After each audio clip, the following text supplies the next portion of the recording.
안녕하세요, 원룡입니다. 오늘은 광명 2구역을 재개발한 트리우스 광명을 살펴보겠습니다. 총 세대가 3,344세대급이에요. 굉장히 큰 규모인데 이 중에서 730세대를 일반 분양합니다. 한번 살펴보겠습니다. 가장 최근에 분양했던 데가 이 광명 4구역의 광명 센트럴 아이파크예요.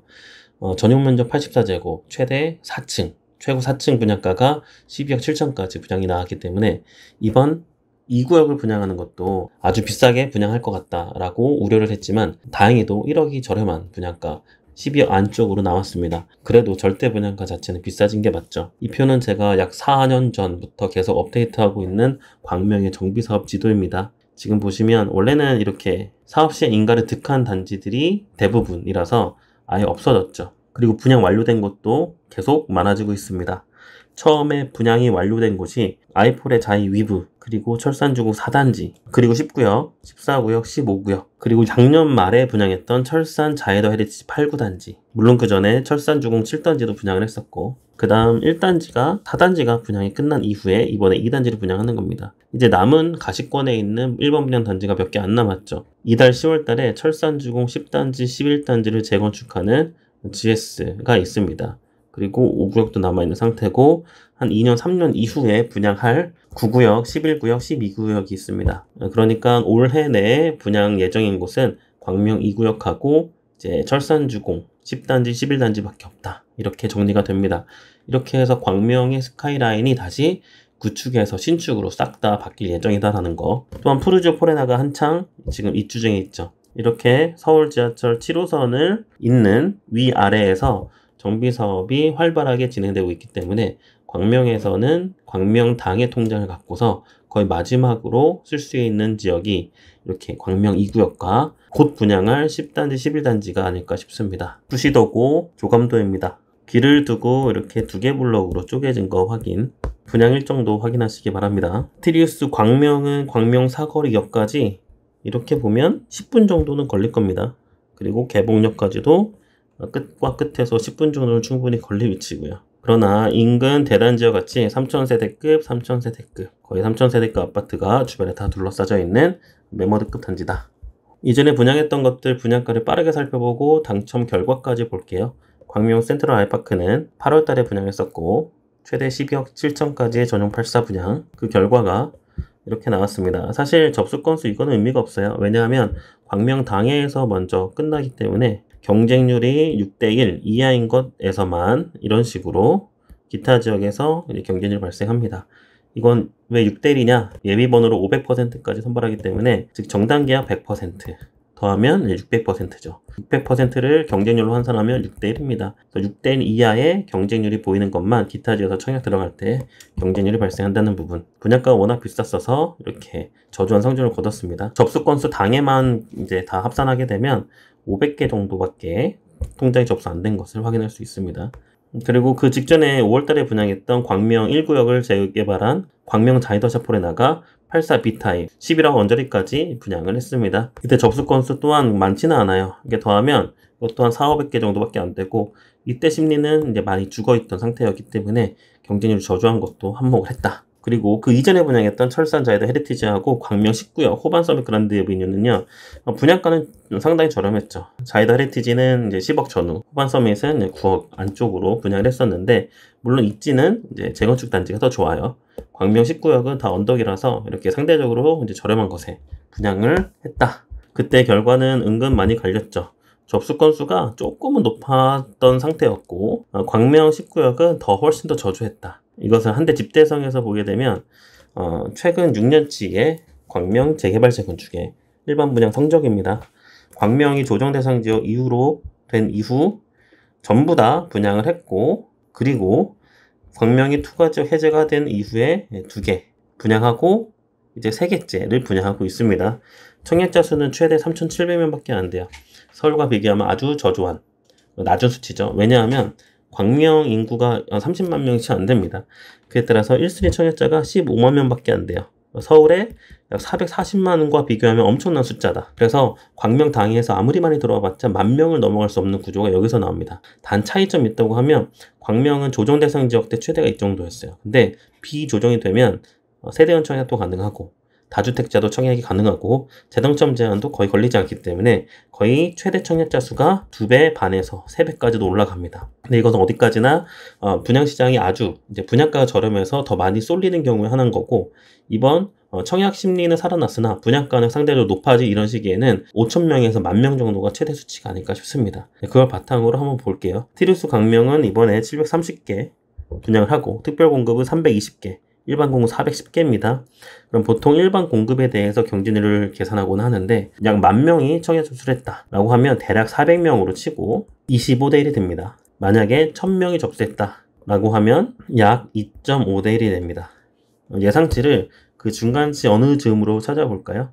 약 6,000명이 청약 접수했다 라고 하면 약 15대 1이 됩니다. 이 정도면 가점 커트라인으로는 40점 전후라도 충분히 당첨 가능한 타입이 나옵니다. 이게 경쟁률이 중요한 게 아니라 가장 중요한 건 뭐다? 광명 당해 청약자의 숫자가 적어서 타입별로 편차는 심하게 쓰나 40점대 전후의 점수로도 당첨이 가능하고, 게다가 전용 면적 85제곱 이하에서는 60%의 추첨제, 전용 면적 102제곱에서는 100% 추첨제로 당첨자를 선발하기 때문에 가점이 낮으신 분들에게 더 많은 기회가 또 돌아간다 라고 이해하시면 되겠습니다. 발코니 확장비는 무상이에요. 특이정보 보면 입주는 내년 말이다. 이거 너무 좋은 것 중에 하나가 뭐냐면, 일단 아파트가 지어지는데 3년 정도 걸리는데 이미 착공이 들어가서 짓고 있는 아파트의 경우는 분양 시점으로부터 공사기간이 짧은 만큼 입주가 빨리 돌아야 하기 때문에 비과세 혜택을 받는 보유기간도 상대적으로 더 빨리 온다. 굉장히 좋은 이점이죠. 전매제는 1년입니다. 지금 10월이니까 내년 입주하기 전에 팔 수 있는 기회가 온다라는 거고, 계약금 10%, 중도금리 10% 나옵니다. 만약에 이 분양가가 비싸다. 사실 많이 비싸진 게 맞죠. 작년보다도 분양가가 전용 면적 84 기준에서 20%, 약 2억이 상승해 버렸으니까 비싸진 게 확실히 맞습니다. 이 상황에서 이 청약보다 가성비가 좋은 게 일반 매수다라고 생각하면 사실 이 강의를 들으셨어야 돼요. 한 달 전에 녹화한 강의인데 아카데미에서 볼 수가 있습니다. 제가 더보기란에 링크 올려드릴 테니까 이 최근 매수 컨셉에 대해서 확실하게 인지하시고 당첨이 될 것 같으면 청약을, 당첨이 안 될 것 같으면 일반 매수를 한번 고민해 보시기 바랍니다. 이 강의에서 제가 강조한 게 뭐였냐면 이겁니다. 이 목차에서 현 시점 최적의 수도권 매수 전략. 이때 1번, 2번, 3번 컨셉까지 제안했고, 그 중에 하나가 2급지 중대형을 한번 사보자.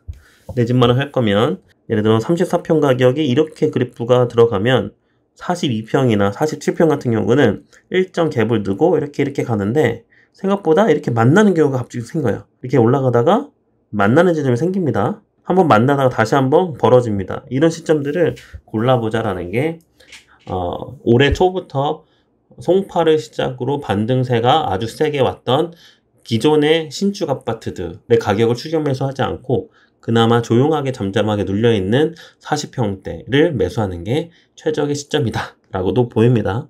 청약이 가성비가 없으면 계속 가성비 있는 쪽으로 눈을 돌려야 되겠죠. 동호수 배치도를 봅니다. 최고층수 35층까지 확인했고, 너무 특이한 게 뭐냐면 직전에 분양했던 광명 4구역, 광명 센트럴 아이파크의 경우는 최대 층수 전용 84가 4층까지, 그리고 5구가 중층 이상이 되었지만 이번 청약은 반대예요. 되려 84 타입과 102제곱의 중대형 평수에서 중고층 이상이 많이 남아 있습니다. 많아요. 되려 이제 59 타입에서는 최대 6층, 2층, 3층 이런 식입니다. 여기서도 59 타입 2층, 3층, 중간에 이빨 빠진 것처럼 3층 이렇게 돼 있어서 아마 전용 84를 노리는 분들이 상대적으로 아주 더 많다라고도 보입니다. 단지 배치도 남향 확인하시고 주로 남동, 남서쪽으로 배치했다. 이런 질문도 많이 하시죠.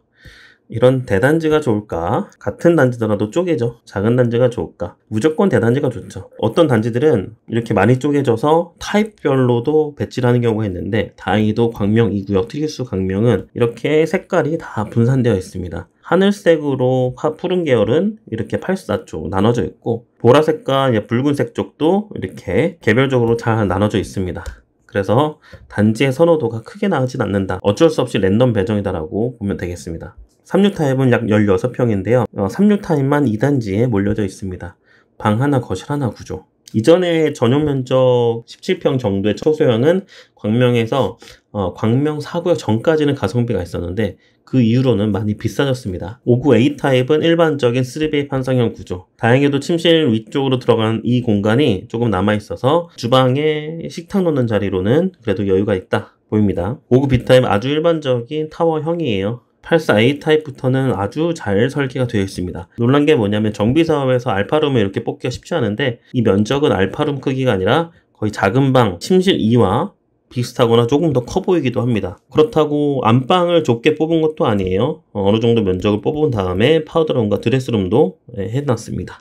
주방도 여유로운 크기, 다용도실도 작지 않습니다. 이렇게 면적을 아주 짜임새 있게 표현한 84A 타입. 일반적인 타워형이고 방이 3개인데 여기서 그나마 또 괜찮은 부분은 뭐냐, 침실 2에 드레스룸을 추가로 주었습니다. 안방 드레스룸보다 더 커요. 이 타입은 성년자녀나 또는 옷이 많은 이제 세대들을 위해서 침실 2에서는 별도 드레스룸에 좀 넣으면 되겠다. 중간에 복도 팬트리까지 주었습니다. 84C 타입 마찬가지 드레스룸 확인. 102 타입은 너무 시원시원하죠. 안방에 드레스룸도 양쪽으로 짱짱하게 있고 다용도실, 침실 4 아주 길쭉. 침실 다른 2, 3보다도 총 면적에서는 더 넓어 보이기도 합니다. 그리고 현관에 이렇게 현관 창고 별도, 한쪽 일자 장, 현관도 아주 넓습니다. 102 B타입입니다. 현관에 팬트리, 침실 완벽하게 추가로 있고 드레스룸도 타워형이지만 안방에 여유롭게 있습니다. 거실 이 길이가 아주 길어요. 그래서 현관에서 들어와서 딱 나오는 이 시야각이 엄청날 겁니다. 굉장히 넓은 개방감을 보여줄 것 같습니다.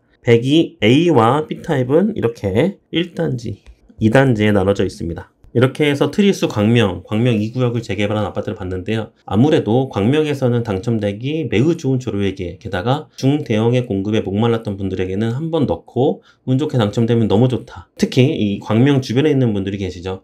서울 같은 경우는 구로구나, 양천구, 그리고 인근에 있는 부천, 안산, 안양, 시흥 이런 분들에게도 이 광명 2구역이 대안이 될 수 있겠다. 이렇게 정리하겠습니다. 이상 월룡이의 모문청 이야기였습니다.